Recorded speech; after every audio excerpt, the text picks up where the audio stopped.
Si Toto Kani est suspendu, ça veut dire qu'Adima est conscient que la CENI ne fonctionne pas normalement. Parce que Toto Kani, c'est vraiment la cheville ouvrière de la CENI. C'est lui le cerveau moteur. C'est lui, ça dit qu'Adima a sanctionné la CENI. On dit même que cette situation trouble qui se passe au niveau des antennes de la CENI serait également entretenue par certaines personnes qui auraient écarté dès le départ le secrétaire exécutif Toto Kani Mabiku des opérations d'achat et d'approvisionnement de la CENI en matériel fiable. Or, on sait que ce que nous vivons aujourd'hui, c'est que en tout cas les cartes des lecteurs ne sont pas fiables. Aujourd'hui, les écrits sont quasi effacés, il n'y a même pas de numérotation et tout ça, ça pose des véritables problèmes. Pourquoi Kadima a bypassé même la plénière? Parce que c'est une décision motivée politiquement. Il fallait bloquer la machine pour organiser de prétextes. Il fallait bloquer la machine. Parce que pour que Kadima soit informé des activités des antennes CENI à travers la République ou à l'extérieur, c'est ce Toto Kani qui va fournir ces informations. C'est lui l'interface. C'est lui. Donc, avec tout ce que nous vivons avec la CENI, c'est Toto Kani. Donc, au regard de tout ça, pensez-vous que cette suspension cacherait quelque chose? Oui, il y a également, on dit qu'il y a une mise en place qui aurait été faite dans certaines provinces, notamment dans le Katanga, sans que le secrétaire exécutif ne soit averti, ne soit informé. Et c'est lorsqu'il a voulu... C'était dans ses prérogatives? Absolument, parce que c'est véritablement la machine ouvrière. C'est véritablement la cheville ouvrière de la centrale électorale. C'est le secrétaire exécutif national qui contrôle les secrétaires exécutifs provinciaux à travers les 26 provinces. Et dès qu'une mise en place se fait sans son quitus, cela ne peut que susciter des frustrations de sa part. Et c'est comme ça qu'il aurait été sanctionné d'après certaines sources proches de ce dossier. C'est là que j'ai donné l'exemple d'une équipe de football. On suspend les athlètes, le staff technique, les dirigeants sont là, ils vous disent que nous allons gagner le championnat, nous allons jouer le 20 décembre. Avec quel joueur? Toto Kani, c'est lui la cheville ouvrière de la CENI. Donc quand il m'a pris la CENI, il a suspendu la CENI. Pendant 2 semaines. Pendant 2 semaines. Bon. Qui faisait l'intérim de Toto Kani? Quel est le texte qui donne droit à Kadima de nommer un intérimaire? Bon, s'il n'a pas nommé un intérimaire, comment est-ce que Kadima est informé du fonctionnement des antennes de la CENI? Kadima sait qu'il est bloqué. Alors, qu'est-ce qu'il faut faire? Il faut créer du trouble à l'intérieur. Donc, c'est fait à dessein? C'est fait à dessein. Il va vous dire qu'il y a telle chose qui a échappé pendant 2 semaines parce que le secrétaire exécutif n'était pas là. Il y a eu un mauvais fonctionnement, il faut arranger parce que le secrétaire exécutif n'était pas là. Il va vous dire, moi je suis que le président, mais celui qui gère les antennes, c'est Toto Kani. Alors, vous allez vous rendre compte que Toto Kani, pendant telle période, était suspendu. C'est fini. C'est ça la réalité. Début de week-end, à vous qui êtes branchés, on se retrouve pour ce nouveau Nice Press de ce matin, de ce vendredi 15 septembre. En même temps, c'est la rentrée parlementaire. On va vous rappeler que ça coïncide avec ces dépôts de dossiers pour les élections présidentielles. Les députés et les sénateurs, on va dire en clair que c'est la toute dernière rentrée parlementaire. On ne sait pas s'ils seront réélus ou pas, mais toujours est-il que nous allons vous parler de ça pour vous rappeler que la rentrée sera spécialement budgétaire. Nous parlerons également de la justice et plusieurs dossiers par rapport à ces dernières. Il y a Stani Boujakira, le journaliste congolais que vous connaissez depuis hier. Ces derniers a été transmis ou encore transféré, allais-je dire, à la prison centrale de Makala. Nous parlerons également de ces dossiers des kidnappeurs parce que ça continue à faire couler encre et salive. Nous allons vous parler de 7 ans de condamnation, 7 ans de servitude pénale pour l'ancien premier vice-président de l'Assemblée nationale, Jean-Marc Kaboum, de cette peine lourde. Est-ce que cela cacherait quelque chose? D'aucuns pensent qu'il y aurait une main noire, une main politique derrière ces dossiers. Nous allons vous en dire plus. Et au final, nous allons vous parler des CENI. Nous allons vous parler des élections. Mais à titre de rappel, pour ceux qui ne savent pas, il y a une suspension dans le chef de la CENI. L'autre fois, on avait suspendu le secrétaire exécutif national de la CENI, M.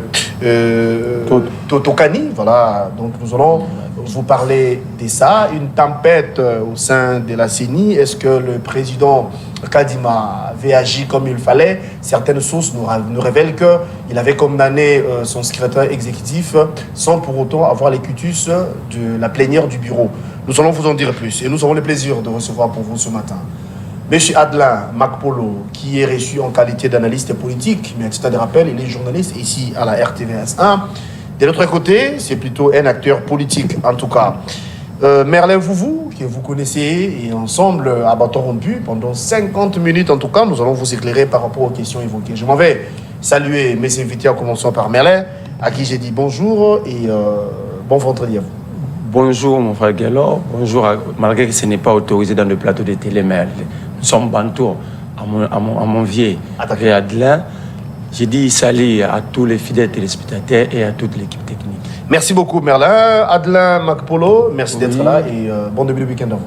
Merci Guélor, c'est toujours un plaisir d'être sur votre plateau pour commenter l'actualité. Je salue donc mon confrère Marley Vouvou.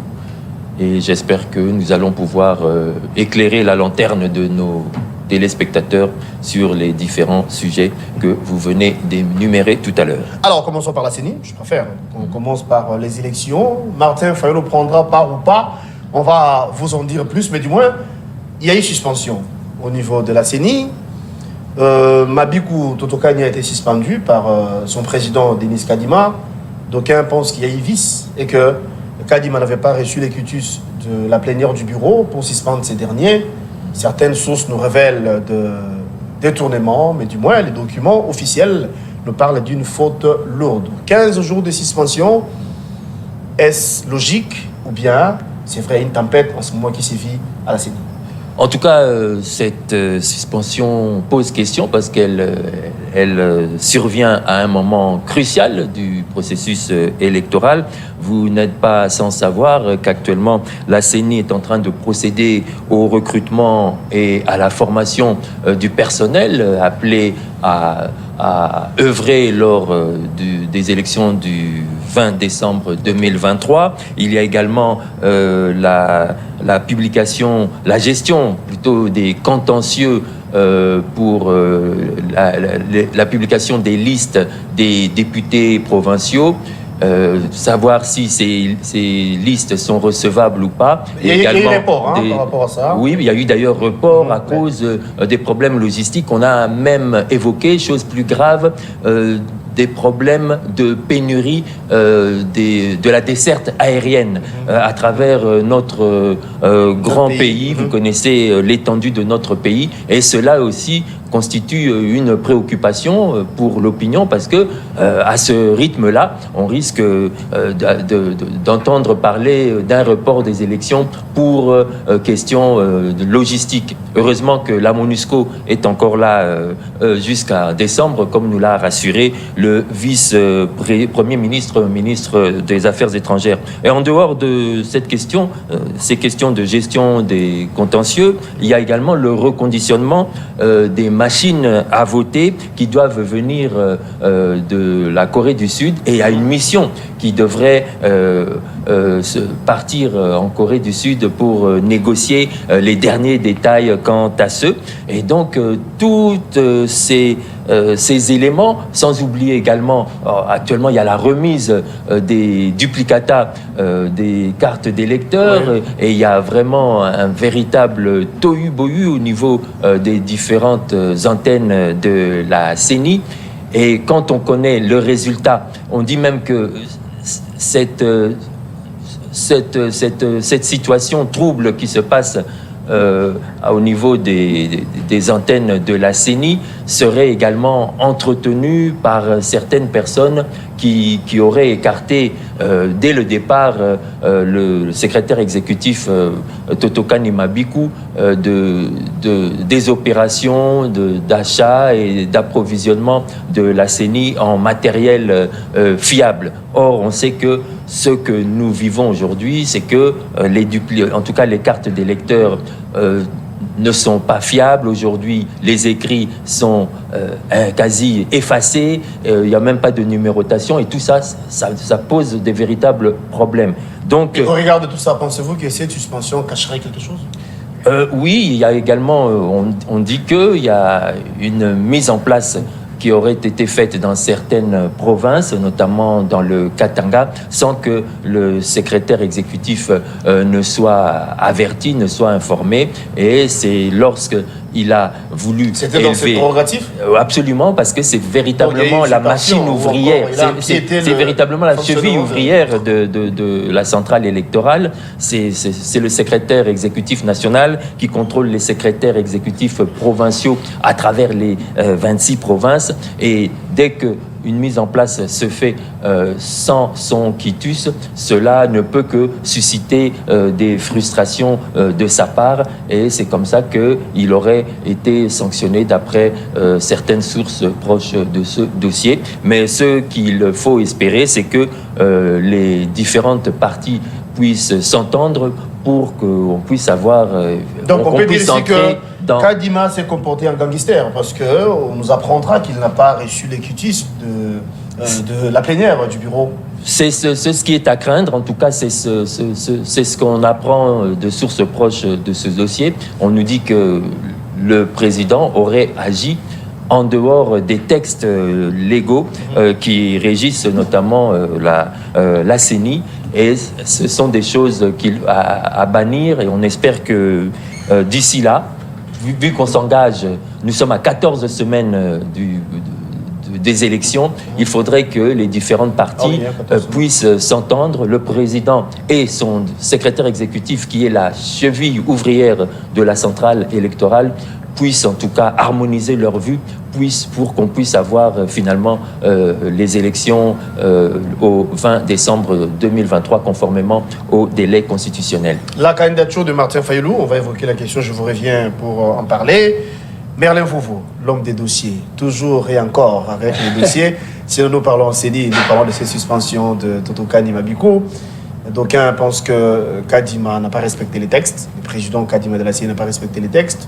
14 jours de suspension. Déjà, il est à sa deuxième semaine. C'est presque la fin. En tout cas, ça touche déjà à sa fin. Mais le fait qu'il y ait vice des procédures, ça fait couler encre et salive. Mais du moins, nous allons parler aussi de la candidature de Martin Fayulu. Sinon, vous avez la parole d'abord par rapport à cette suspension. Merci, vous allez mettre un point de vue. Merci beaucoup. Ceux qui pensent que Kadima a violé le principe, il y a vice dans sa décision. Est-ce que Kadima a déjà respecté quelque chose? C'est ça la grande question. Comment est-ce que vous êtes devant quelqu'un qui se comporte en gangster chaque fois, vous vous étonnez un jour de voir la même personne poser le même acte? Kadima n'a pas respecté la Constitution. Kadima n'a pas respecté la loi électorale. Kadima n'a pas respecté son propre calendrier publié. Alors, quand il prend des décisions avec beaucoup de vices, vous voulez qu'on puisse débattre de cela. Si Totokani est suspendu, ça veut dire que Kadima est conscient que la CENI ne fonctionne pas normalement. Parce que Totokani, c'est vraiment la cheville ouvrière de la CENI. C'est lui le cerveau moteur. C'est lui, ça dit que Kadima a sanctionné la CENI. Kadima a suspendu la CENI. C'est ça le non-dit. Au lieu de nous dire qu'il est incapable de nous donner les élections dans les délais, il suspend la CENI. Parce que posez-vous la question maintenant, posons-nous la question à Kadima. qui contrôle les antennes et les cellules. Parce qu'ici à Kinshasa, par exemple, la cellule, le bras allongé de l'antenne CENI Kinshasa, ce sont des communes. Par exemple, la commune de Lingouala, où il y a un bureau CENI. Alors, au niveau des provinces, c'est dans des territoires. Et tout ça, c'est géré par Tontokani. C'est lui qui contrôle tous ces gens-là, tous les bureaux CENI, toutes les représentations de la CENI à travers la République, même à l'extérieur. Alors, ici, Kadima a suspendu la CENI, mais nous débattons des élections. Ah, mais c'est ça. Contradiction. Nous débattons. D'après vous, il a suspendu la CENI, mais nous parlons élection. Ça veut dire, vous avez une équipe où le président suspend les coachs, les staffs techniques et les joueurs, mais vous débattez quand même, vous dites quand même nous allons jouer. Et que nous allons respecter le délai. Nous allons respecter les délais. Il n'y a que les dirigeants, pas des joueurs, pas des staffs techniques. Mais c'est une suspension de 2 semaines, ça va. Mais même des semaines, nous courons derrière les temps.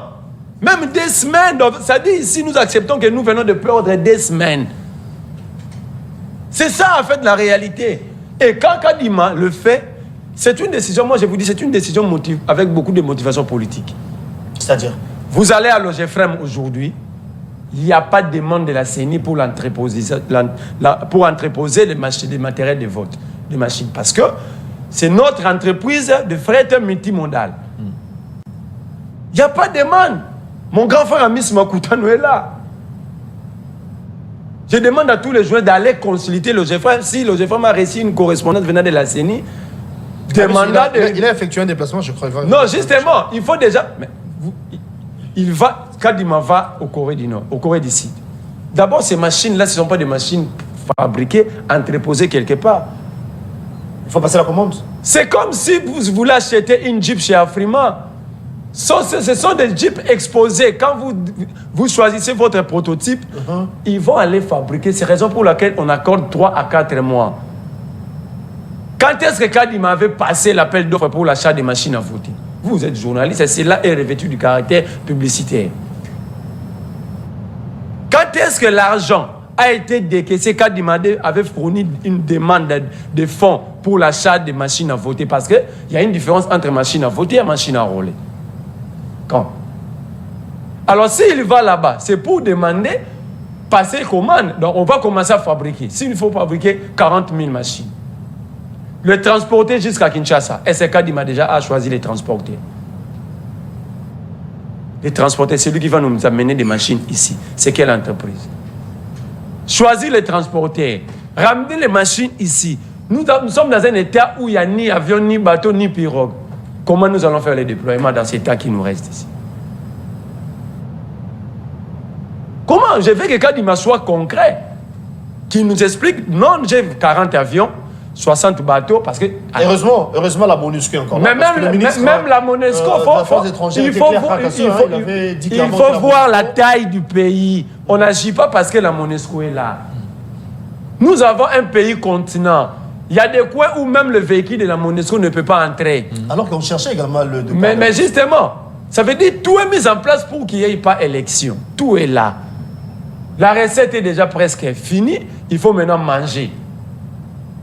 Mais à part tout ça, Kadima est en train de recruter aujourd'hui.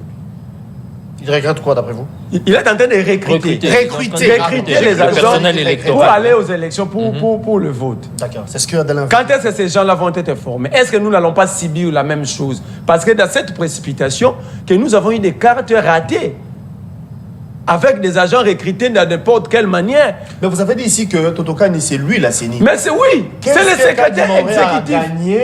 À suspendre. Mais c'est là que je vous dis. C'est pourquoi il cherche quoi alors que... Pourquoi Kadima a bypassé même la plénière? Parce que c'est une décision motivée politiquement. Sinon, il fallait bloquer la machine pour organiser de prétextes. Il fallait bloquer la machine.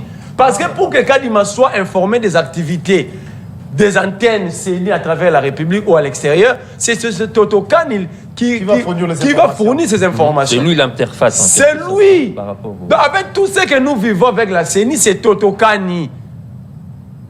C'est là que j'ai donné l'exemple d'une équipe de football. On suspend les athlètes, le staff technique, les dirigeants sont là. Ils vous disent que nous allons gagner le championnat, nous allons jouer le 20 décembre. Avec quel joueur? Totokani, c'est lui la cheville ouvrière de la CENI. Donc, quand il m'a pris la CENI, il a suspendu la CENI. Pendant 2 semaines. Pendant 2 semaines. Bon. Qui faisait l'intérim de Totokani? Quel est le texte qui donne droit à Kadima de nommer un intérimaire? Bon, s'il n'a pas nommé un intérimaire, comment est-ce que Kadima est informé du fonctionnement des antennes de la CENI? Ce sont des questions de fond qu'il faut poser. Donc, en fait, ici, Kadima sait.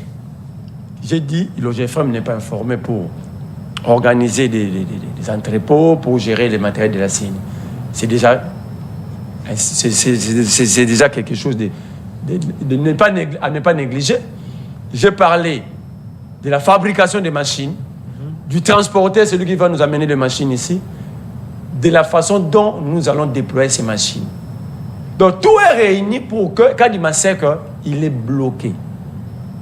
Alors qu'est-ce qu'il faut faire? Il faut créer du trouble à l'interne. Donc c'est fait à dessein? C'est fait à dessein. Il va vous dire qu'il y a telle chose qui a échappé pendant des semaines parce que le secrétaire exécutif n'était pas là. Il y a eu mauvais fonctionnement, il faut arranger parce que le secrétaire exécutif n'était pas là. Il va vous dire, moi je suis que le président, mais celui qui gère les antennes, c'est Totokani. Alors, vous allez vous rendre compte que Totokani, pendant telle période, était suspendu. C'est fini. C'est ça la réalité. Donc, Kadima ne fait pas de la tête de Totokani. Alors, on va parler de... Non, il ne veut pas de la tête... Non, il ne veut pas seulement de la tête de Totokani, mais il sait qu'il est incapable de nous donner de bons... Parce que moi, je ne parle pas des élections, je parle des bonnes élections. Qui va nous permettre à régler cette histoire qui nous colle à la peau depuis 1960, la crise de légitimité. Et Kadima sait que, au moment où nous parlons, Kadima sait très bien qu'il est incapable de nous fournir ces élections propres, crédibles, démocratiques, transparentes. Kadima sait. De bonnes élections dont vous faites allusion, bon, parlons-en, parce que avec ces Toyiboyi qui sévit, dont le chef de la CENI, cette tempête, en tout cas qui dérange la CENI à nos jours, on nous apprendra que Martin Fayulu est prêt pour aller déposer sa candidature, alors que ses lieutenants sont hors jeu jusqu'ici. D'aucuns parlent de l'escroquerie politique. Qu'est-ce que vous en dites, vous, Merlin? Bon, moi, je ne suis pas de décider, je ne suis pas aussi habilité. D'engager Martin Fayulu, mais je vous dirais, lorsque Martin Fayulu avait décidé de ne pas déposer le candidature de ses acolytes et lui-même, il avait dit sur la place publique. Nous attendons, si Martin Fayulu va déposer sa candidature, tout le monde va, nous allons tous voir. Alors, aussi longtemps que Martin Fayulu, ni un membre de décider. Hier, j'étais sur le même plateau, avant-hier, sur le même plateau avec Maman Chantal Mombo, la bouche autorisée de décider. D'ailleurs, elle avait balayé cette information. Alors, moi je trouve qu'il n'y a pas lieu de débattre sur ça. Si Martin Fayulu décide de postuler, nous allons tous voir. Après ça, nous allons débattre. Pour ça, c'est votre point de vue. Vous êtes journaliste, vous avez les informations. C'est vrai, il y a des sources qui révèlent que Fayulu est prêt d'aller déposer sa candidature. Il y a eu même tension au niveau de Faden House l'autre fois. Oui. Comment vous pouvez aller déposer alors que nous autres, là, vous nous avez privés? Bref, c'est ce que les gens rencontrent. Journaliste que vous êtes, bien que vous soyez en qualité d'analyste politique, quelle lecture faites-vous par rapport à ça?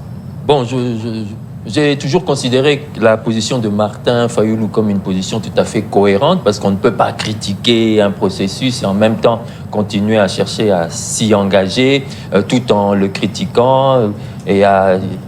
Ce flou-là n'est pas bon, d'après moi, pour l'opinion publique et pour nos électeurs. Et quand il a pris la décision de ne pas aller aux élections, en tant que j'ai trouvé que c'était une position tout à fait politique et il fallait la respecter comme telle. Mais aujourd'hui, quand on entend qu'il y a certains, ils feraient une sorte de rétro-pédalage, eh bien, je crois que cela risque également de démobiliser sa base qui ne saura plus sur quel pied danser. Je crois que les politiciens congolais doivent suivre en tout cas la position qu'avait à l'époque le patriarche Étienne Tshisekedi, qui avait boycotté les élections de 2006. Advienne que pourra, c'est vrai qu'il avait quelque peu perdu en assise politique. Il n'y avait pas de député UDPS lors de la première législature de 2006 à 2011. Mais cela a démontré que c'est quelqu'un qui avait un idéal à poursuivre pendant cette période-là. Et en 2011, il a changé, il a rectifié le tir. Donc, je pense que être un pied dedans, un pied dehors, ce sont des positions qui, en quelque sorte, démobilisent la base, qui ne comprend plus la position de leur leader. Donc, il doit rester ferme dans sa position, quitte à ne pas se présenter aux élections cette fois-ci. Ça n'engage que lui, et il doit tenir parole pour ne pas désaxer en fait l'opinion publique. Alors, bouclons la page CENI pour parler justice en ce moment. Merlin Foufou, on nous apprendra depuis hier que Stani Boujakira Chamala a été transféré à la prison centrale de Makala, entendu bien sûr au niveau du parquet au cachot ici à Gombe, accusé de publier un document, un rapport de l'ANER. On parle également de propagation de faux bruits, mais d'aucuns pensent que la presse est en péril et que le régime actuel pense à tout prix museler la presse, traquer les journalistes. Est-ce que... Quelle lecture, vous, personnellement, vous faites par rapport à ces dossiers, par rapport à l'emprisonnement même de Stani Boujakira? Merci. Moi j'ai toujours cru que dans une démocratie sérieuse, la presse a une grande importance. D'ailleurs, c'est le ciment de la démocratie. On ne peut pas avoir une bonne démocratie sans une presse libre. Museler la presse, c'est violer même l'article 24 de la Constitution qui parle de la liberté de la presse. Mais au même moment, cet article parle du droit à l'information qu'a les Congolais. C'est pourquoi est-ce que le législateur a voulu mettre les deux éléments dans un même article pour dire que le véritable canal d'information pour le peuple, c'est la presse. Alors, pour qui est liberté de la presse, non plus publier des faussetés. Ça, c'est vrai. Attends, on avance. Je n'ai pas dit qu'il a publié des Non. faussetés. D'ailleurs, moi, je n'ai jamais fait l'IFASIC. Comment est-ce qu'un journaliste peut être arrêté pour un papier qui ne porte pas sa signature? C'est là où le bas blesse. À mon avis, la responsabilité reviendrait au directeur de publication. Oui, au magazine Jeune Afrique. Pas aux journalistes. Correspondant soit-il, aussi longtemps le papier ne porte pas sa signature. Je comprends les gens du régime, ils n'arrivent pas à s'abonner même dans des médias en ligne. Comme il s'agit de l'abonnement chez Jeune Afrique pour lire les articles, vous entrez chez Jeune Afrique, ces papiers ne portent pas la signature de Boujakira. Mouyaya, c'est un ancien journaliste, il le sait. Il est au regret. Hein. Non, il ne peut pas Il a être dit que ce n'est pas normal. Mais qu'est-ce que... Non, Mouyaya ne peut pas regretter pourquoi. Mouyaya ne peut pas regretter pourquoi. Parce que moi, je vais poser la question à Mouyaya. Qu'est-ce que Mouyaya a fait des résolutions des États généraux de la presse que lui-même avait organisées? Il ne peut pas surprendre l'argent de l'État, organise des activités, faire travailler des Congolais, faire des propositions et les résolutions jetées dans des tiroirs dans son cabinet. Qu'est-ce que Mouyaya a fait des résolutions des États généraux de la presse? Cela n'est pas mon problème, ça c'est votre problème. Mais moi je suis dans les faits. Si la publication de Jeune Afrique est fausse, la vraie information est où? Parce que c'est ça aussi l'honnêteté intellectuelle. Quand vous êtes capable de dire telle chose est faux, il faut nous montrer le vrai. Parce que c'est un problème qui touche la société. Un député national qui a des immunités, il a été enlevé, assassiné comme un citoyen lambda. Il faut parler de Chéribé Okende. De Chéribé Okende. Oui. Les enquêtes, ça fait 3 mois, pas de résolution, pas de résultats. Un média crédible publie des... Mais c'est aussi la faute de Tshisekedi. Ah, vous aussi. Mais justement, ça fait quand vous humiliez vos collaborateurs, il faut savoir les gérer. Tshisekedi a humilié 3 sécurocrates. Ils peuvent être une source. Il les a humiliés et par imprudence, il a laissé tous les 3 être à l'extérieur. Bisselele, François Beya, Hervé Mbelou. Vous pensez que ces gens-là ont bien digéré l'humiliation qu'ils ont subie ici? Ils ne peuvent pas constituer les canaux par lesquels que la Jeune Afrique a obtenu des informations. ces gens-là, ils n'étaient pas les moindres dans ces régimes, dans l'appareil sécuritaire du pays. Ça aussi, c'est un fait. La nullité de Bisselele était mise sur la place publique ici. Est-ce que Bisselele a digéré... Claude Moma qui m'a montré sur son téléphone. Est-ce que Bisselele l'avait... Aujourd'hui, Bisselele digère bien cette histoire d'être humilié comme ça. Or, Bisselele, c'est un sécurocrate. Bisselele était le privé du président. Est-ce que pour régler des comptes à ces régimes, il ne peut pas fournir ces informations? Je ne dis pas qu'il a fourni. Ah oui, vous réfléchissez à haute voix. Je prends François Béa, un sécurocrate humilié ici, sous le régime de Félix Tshisekedi. Est-ce qu'il ne peut pas régler des comptes dans ce sens-là? Hervé Mbelou. Et conséquence, Bouchakir était déjà recherché depuis longtemps. Il était cité par la Talibanie, par les gens du régime, lui, Peter Tsiani, Steve Wemby, qui est en clandestinité jusqu'à aujourd'hui. Vous avez Élisée Odia, Paulette Kimuntu. Beaucoup de journalistes sont maltraités sous le régime Tshisekedi. Oh, ces journalistes-là, tous ces journalistes qui sont maltraités, ce sont des journalistes qui ont accompagné le combat de Tshisekedi et de sa famille politique. Moi, j'ai vu Tshisekedi appeler Peter Tsiani à Katimini. Venez, nous allons tourner à 4 h du matin pour que les gens du régime fassent garder secret que les gens du régime passent. On parlait du régime Kabila, ne puissent pas savoir. Mais aujourd'hui, ce sont ces gens-là qui ont fabriqué ces régimes parce que ce que la presse n'arrive pas à comprendre, c'est nous. Oui, nous avons les éléments, nous avons les matières, nous avons la matière, nous sommes politiques. Mais ce qui nous font connaître à l'opinion, c'est vous, la presse. Si les gens n'arrivent pas à vous respecter, d'autre part, c'est vous-même qui ne veulent pas comprendre votre place dans la société. Le respect, on l'impose. La liberté ne se négocie pas. Si aujourd'hui la presse est muselée, j'aimerais que Tshisekedi dise aux Congolais par quel canal les peuples vont être informés. Qu'on nous montre une autre voie d'information. Parce que moi, pour avoir les informations, j'allume mon poste téléviseur pour suivre les informations. Et qui vont m'informer, ce sont des journalistes, c'est par la voie des médias. Alors, si ces médias, ces acteurs sont menacés, sont muselés, alors on empêche directement au peuple d'être informé. Ça viole l'article 24 de la Constitution. Moi, j'aurais voulu qu'aujourd'hui, les journalistes prennent leurs responsabilités en main. Soit de décider de ne pas prester pendant 1 mois.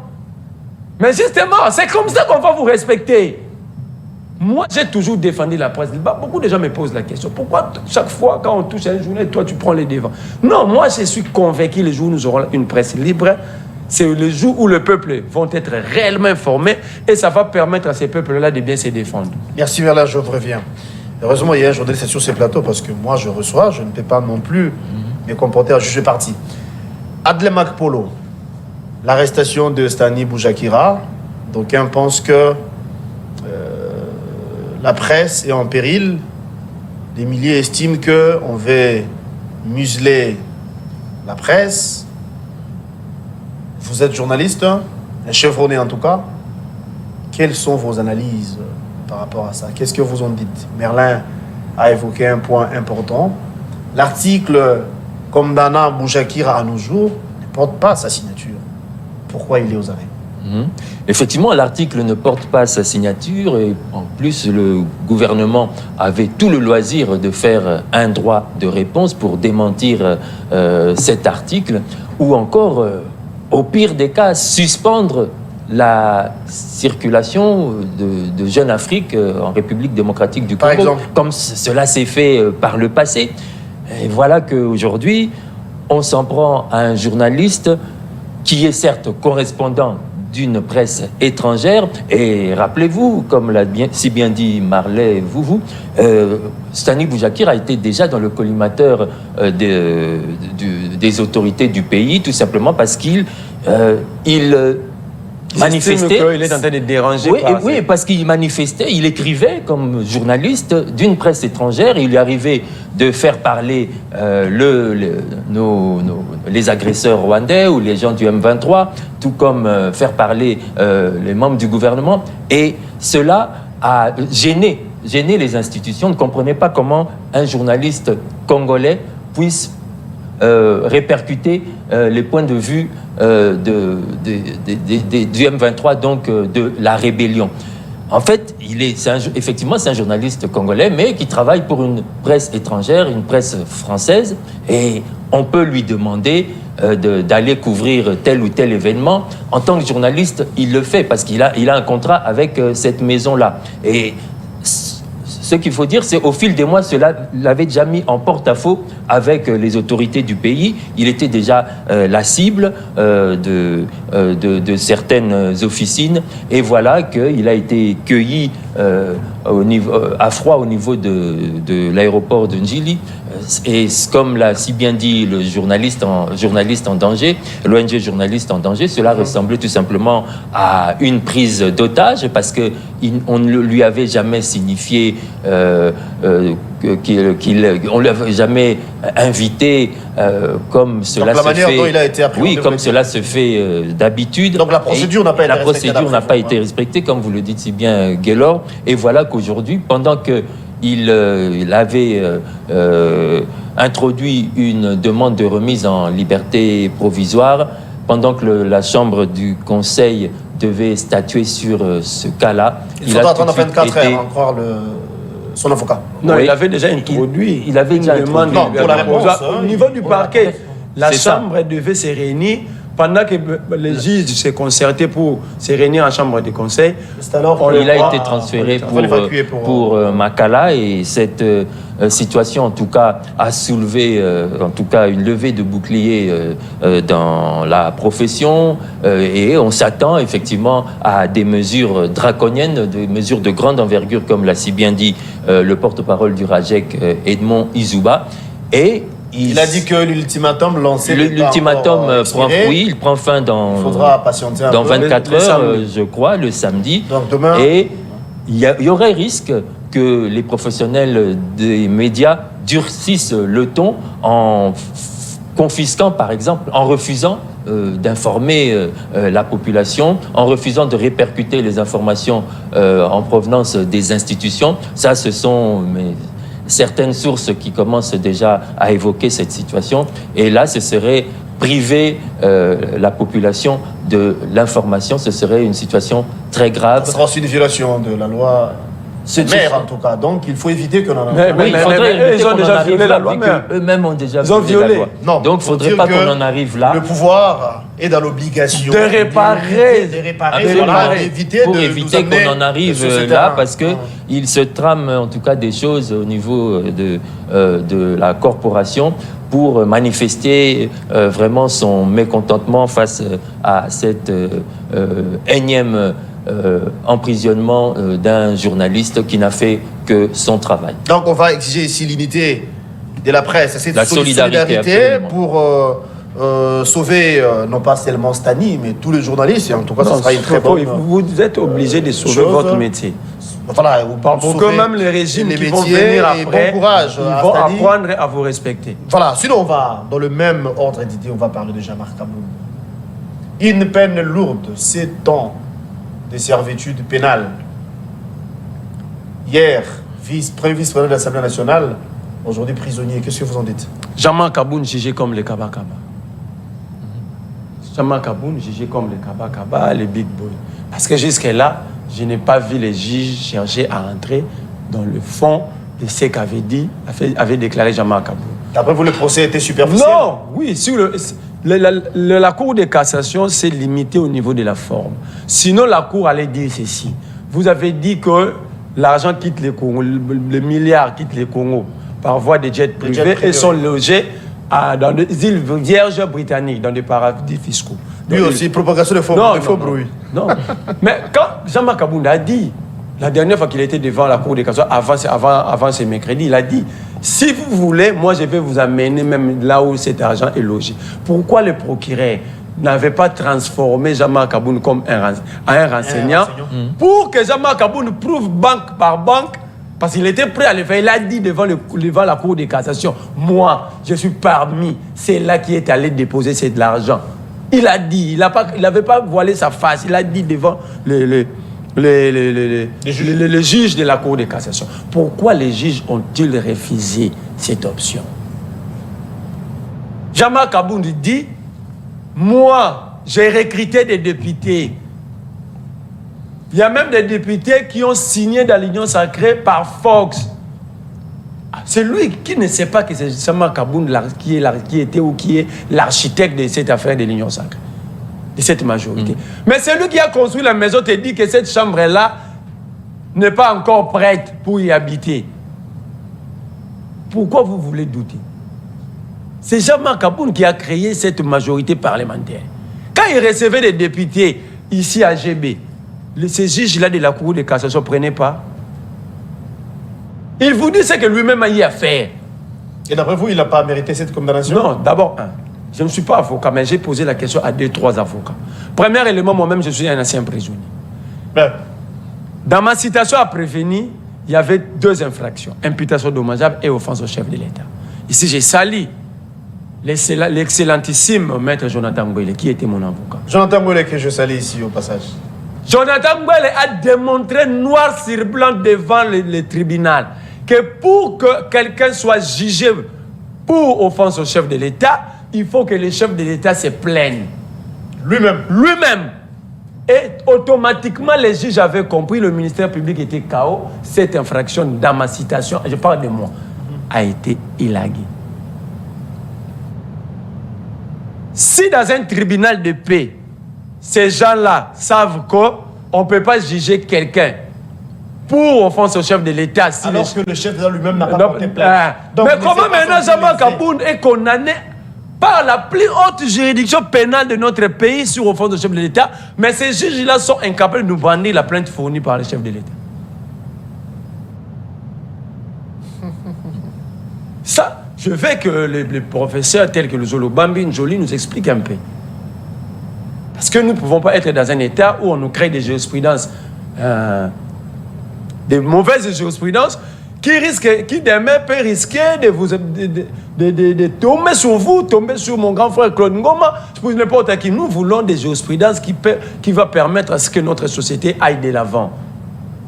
Parce qu'aujourd'hui, Jean-Marc Aboun est condamné pour une infraction qui n'a pas besoin d'être... qui ne mérite pas d'être là, qui ne cadre pas avec la loi, et les gens applaudissent. Ça, c'est très dangereux pour notre société. Alors, ça, c'est le premier point. Ça, c'est le premier. Le deuxième point, lorsqu'il y a concours des infractions, on prend l'infraction qui a la peine la plus lourde. On ne fait pas l'addition. Ah, on ne fait pas la sommation, hein, non? Non! Supposons que Jean-Marc Aboun avait commis 4 infractions de 10 ans et une de 30 ans. Vous allez faire la sommation? Vous allez faire la sommation? On prend l'infraction la plus lourde. Qui a la peine la plus lourde. Oui. Si l'infraction qui avait la peine la plus lourde était de 2 ans, Jean-Marc Aboun, c'est pourquoi le ministère public avait même sollicité 3 ans dans son réquisitoire. C'est pourquoi le ministère public avait sollicité 3 ans. Parce qu'il y avait offense au chef de l'État qui a pour peine 3 ans maximale. C'était l'infraction avec la peine la plus élevée. Et du coup, mais on nous parle de 7 ans. Maintenant, même si vous prenez le faux bruit, imputation dommageable, outrage aux institutions, c'est 2 ans. Vous prenez offense au chef de l'État. Donc, ils ont fait la sommation. Offense au chef de l'État, c'est 1 an et demi, je crois. Offense, c'est 3 ans maximum. 3 ans aussi, hein? 3 ans maximum. Donc, en fait, ici, ils ont condamné Jean-Marc Aboun pour chercher comment négocier avec lui. Je sais de quoi je parle. Parce que les négocier avec lui? Non, ils avaient déjà commencé, c'est Jean-Marc Aboun. Ils ont déjà... Je refuse de citer les noms des gens ici. Je vous dis, ils ont tenté de négocier à plusieurs reprises avec Jean-Marc Aboun. Négocier avec Jean-Marc Aboun pour quelle finalité? Mais je vous dis, je refuse de pour gagner quoi après? Jean-Marc Aboun ne m'a pas mandaté. Si vous voulez consulter Jean-Marc Aboun même en aparté. Jean-Marc Aboun refuse de négocier en étant prisonnier. Et ça, maintenant, on veut les forcer. Et les forcer en marchant sur les textes réglementaires de la République. Moi, une seule question au procureur Mvumdi, de nous dire qui avait saisi le parquet pour la Cour de cassation sur l'offense au chef de l'État. Je veux vous revenir. Alors, Monsieur Adelin, ça sera cette fois-là, ça sera avec le Big Boy, le kidnappeur, tout ça là. Préparez-vous déjà. Oui, Monsieur Adelin, Jean-Marc Kaboundou, 7 ans de prison, 7 ans de servitude pénale. Vous avez suivi Merlin, hein. D'aucuns pensent que c'est une peine lourde, ça ne devrait pas se passer comme ça, et qu'il y aurait une main noire ou encore une main politique derrière l'affaire Kaboundou. Son parti politique s'est apprêté déjà pour aller déposer sa candidature, mais hélas. Oui, et comme on le voit souvent, par expérience, la révolution finit toujours par manger ses propres enfants, et c'est ce qui arrive avec Jean-Marc Kabound. D'abord, sans être un pro-Kabound, j'aimerais quand même lui rendre un certain hommage, parce que c'est quelqu'un qui semble, en tout cas, respecter la justice de son pays. Il est entré en prison depuis 1 année. On n'a jamais entendu que Jean-Marc Kabound devait être évacué à l'hôpital pour telle ou telle raison. C'est manifestement quelqu'un qui est convaincu de ce qu'il fait et de ce qu'il dit. Et donc aujourd'hui, voilà qu'il accepte de façon, de manière sportive, en tout cas, cette sanction de la Cour de cassation qui lui a donc infligé 7 ans. Et en tout cas, les membres de son parti, hier, ont encore manifesté leur mécontentement en brûlant des pneus au niveau de poids lourds, et parce qu'ils estiment que c'est tout simplement une sanction, c'est un procès politique qu'on a infligé à leur leader.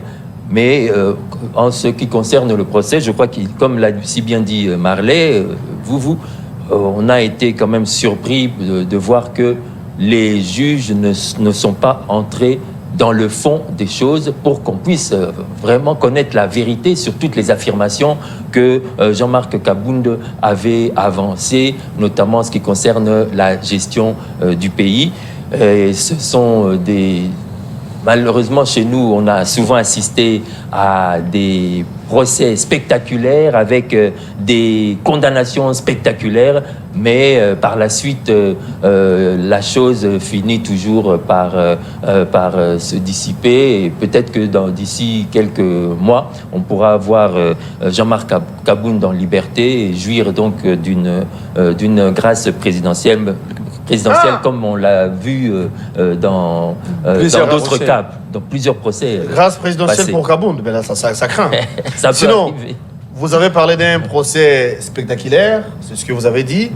Tous avions suivi les procès des kidnappeurs. Dernière question, parce qu'on va jeter de ce côté. À nos jours, il y a des vidéos qui circulent sur la toile. Big Boy, le célèbre Big Boy, il a fait de révélations graves, en citant même les autorités de l'armée comme de la police, et que lui, Big Boy, n'a jamais kidnappé, Big Boy n'a jamais tué, Big Boy n'a jamais fait ce qu'on appelle trafic de reins, tout ça, des organes, si vous voulez, et qu'il y a les généraux, les officiers de la police qu'il a cités, et jusqu'ici, la justice n'est dit mot, hein. Il n'y a pas d'interpellation, il n'y a pas d'interpellation, si vous voulez, par rapport à ça, du coup, ça craint. Oui, j'ai entendu parler de cette vidéo, je ne l'ai pas vraiment suivi avec beaucoup d'attention, mais moi ce qui me surprend, c'est qu'on a des prisonniers qui peuvent jouir de leur téléphone, ainsi de suite, et puis diffuser des vidéos comme ça. Je me pose des questions. Dans une cellule en narguant les institutions, aussi bien judiciaires que politiques. Je trouve que cela est vraiment très grave. Et j'ai appris que les 2 hommes avaient été transférés dans une prison un peu militaire, mieux sécurisée, à savoir la prison militaire de Makala, de Ndolo plutôt. Voilà. Et je crois que c'est une bonne chose parce que ce sont vraiment des éléments à craindre et qu'il faut vraiment Mais les allégations faites par ces derniers, y a-t-il pas moyen d'en tenir compte? Espérons que le procureur pourra se saisir de ces informations pour mener des enquêtes afin que l'opinion puisse avoir un éclairage autour de toutes ces allégations faites par les deux prisonniers que sont Big Boy et Kaba Kaba. Mais en tout cas, cette vidéo est une manière de montrer que l'autorité n'existe pas dans notre pays et c'est très grave à mon avis.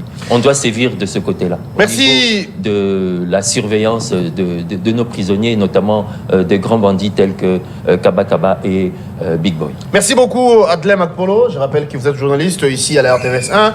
Mais vous étiez reçu en qualité d'analyste politique. Merci d'avoir répondu à notre invitation. Partie remise, on peut vous retrouver prochainement.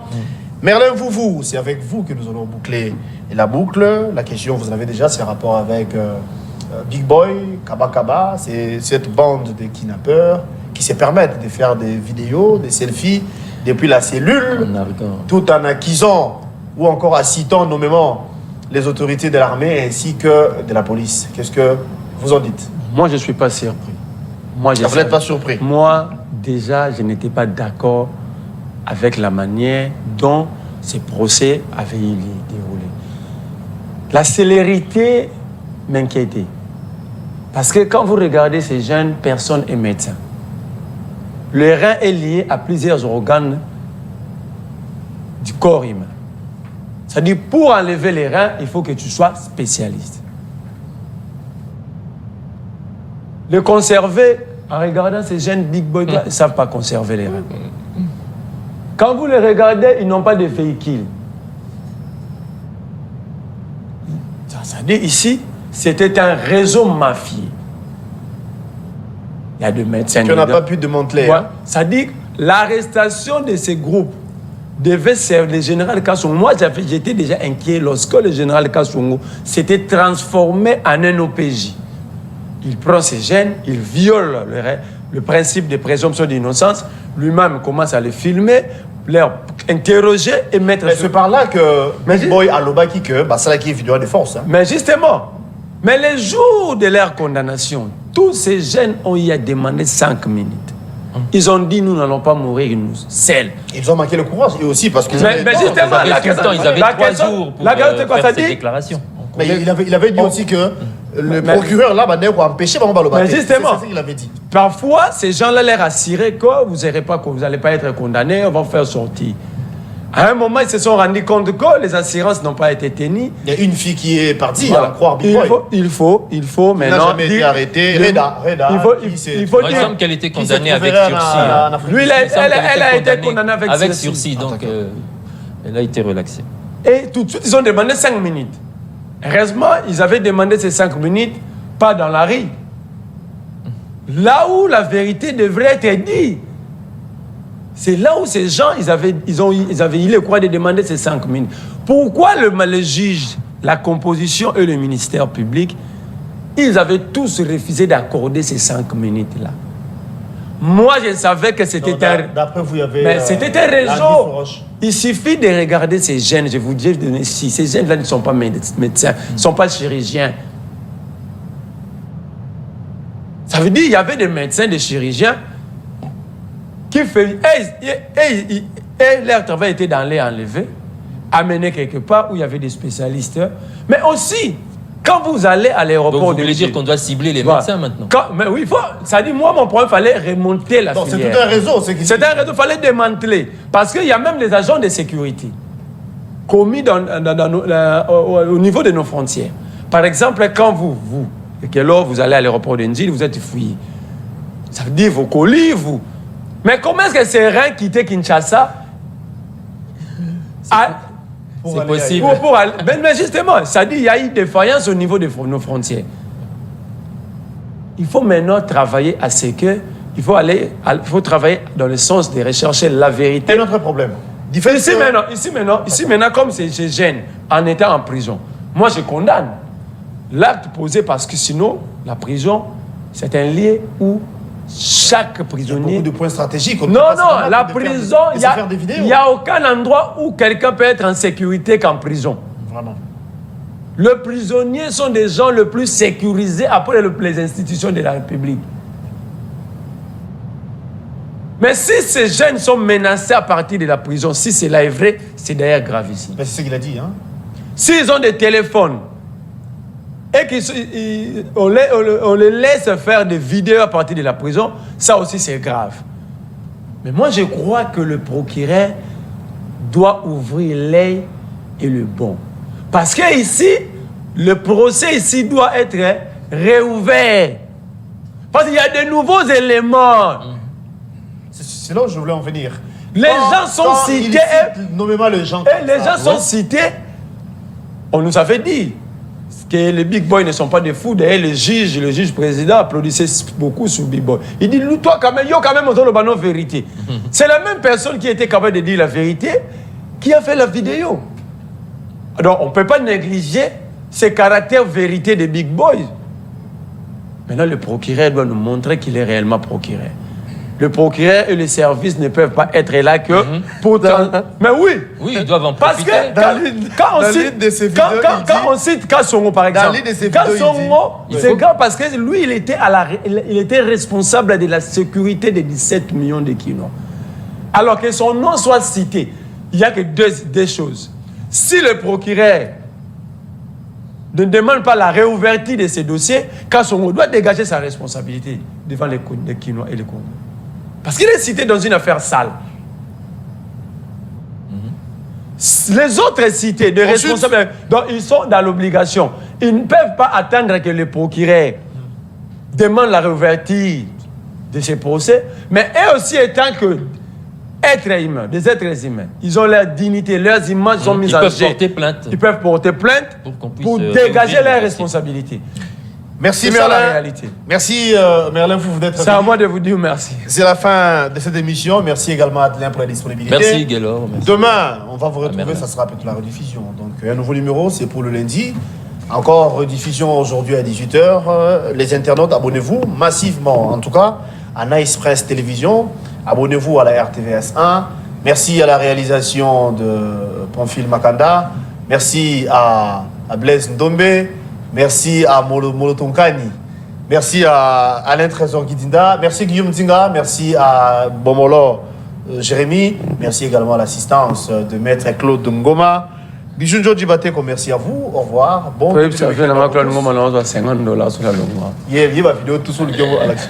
beaucoup. Allez, au revoir.